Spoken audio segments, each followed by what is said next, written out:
Moving over to wide receivers. Rondale Moore looked good even with Colt McCoy, and you say go ahead and fire him up this weekend.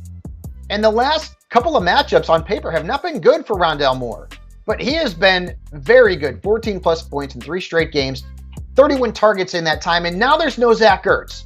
And we know Hollywood Brown is close to coming back, but I don't know that he'll be back this week for that game in Mexico. Then you factor in the Niners. Their defense is very good, but they've given up the second most points to slot receivers, which is where Moore has run about 55% of his routes. So I think he is in the wide receiver 2 flex conversation, and so is Darnell Mooney. Now I get it. His numbers have been a bit uneven this year. He's hard to trust, but he's got Atlanta this week. I mean, their defense has given up the most fantasy points to wide receivers, the second most points to perimeter receivers.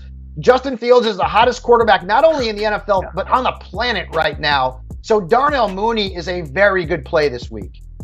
Oh my God, Justin Fields is going to have another field day, unintended, on Sunday. He can't win a game for his team quite yet, but he's certainly winning games for me, his fantasy manager. Thank you so much, Justin Fields, especially since you were a waiver wire ad. Oh, just love it. Okay, let's talk about who we're going to sit at wide receiver. You talked about sitting Matt Ryan. You're also sitting Michael Pittman.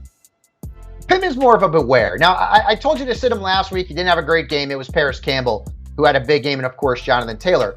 And anytime a wide receiver who's not an elite type guy is facing Darius Slay, you got to be concerned. Now, Terry McLaurin did have a good game on Monday night, so I will say that. But overall, the Eagles have been tough against perimeter receivers. So you could start Pittman, but temper your expectations in that game. And then Drake London, he had a good game. Finally, it was the first time he had scored double-digit points since week 3. But now he's got the Bears. And you may not think of the Bears as this great defense, and I'm not saying that they are, but this unit has surrendered just 2 touchdowns and the second fewest fantasy points to perimeter receivers.